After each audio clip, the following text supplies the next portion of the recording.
Let's talk about tax then, which is your responsibility. Clearly, there's not much money to spend. We know that's the Treasury's thinking. Your boss, Jeremy Hunt, indicated very strongly that either voters or your colleagues on the Conservative backbenches hoping for tax cuts anytime soon should forget it. Yeah, and look, we are Conservatives. We absolutely fundamentally believe in lower taxes. I want people to be able to keep more of their hard-earned earnings in their pockets and purses.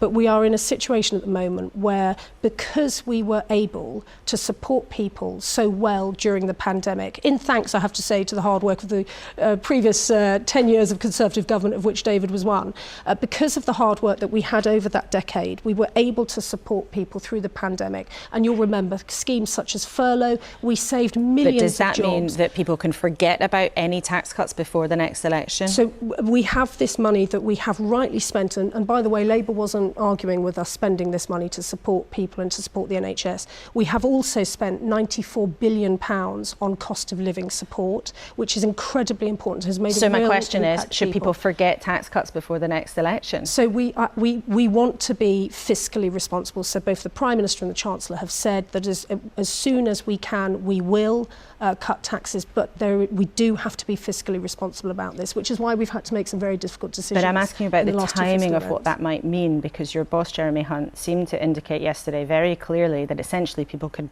absolutely forget about the idea of any tax cuts in the autumn, and the implication being you might not be able to promise them before the election. So our priority, as Jeremy set out yesterday, has to be tackling inflation. That is the quickest way that we can help people make their wage packets go further.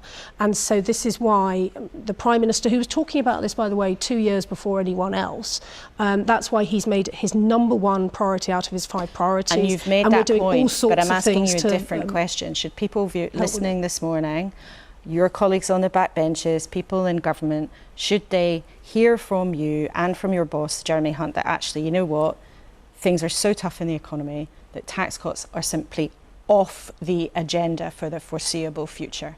So as Jeremy, the Chancellor, said yesterday, we are having to tackle inflation. That has to be our priority. We do not have the headroom at the moment to look at tax cuts, but as soon as we can, as soon as we have taken the measures that we are taking to reduce inflation, then we will be able to start having those conversations. But would you say there's any chance of that happening this autumn now? I'm reminded of the fact that in the autumn we introduced the energy price guarantee, which not only helped people immediately with their energy bills, it's also cut 2 percentage points off inflation. And when we talk about, as we have done, about the pressures on the jobs market because we have so many people in work, we unlocked through the spring budget all sorts of ways to help get people back into the workforce, including the transformational childcare package. And we are also doing everything we can to keep people in the jobs sector, which is why we made those pension changes. So that we are doing very, very practical things to try to improve the situation. But the only way we will do this is by being fiscally responsible, and certainly not by borrowing £28 billion like Labour has suggested. OK, all right.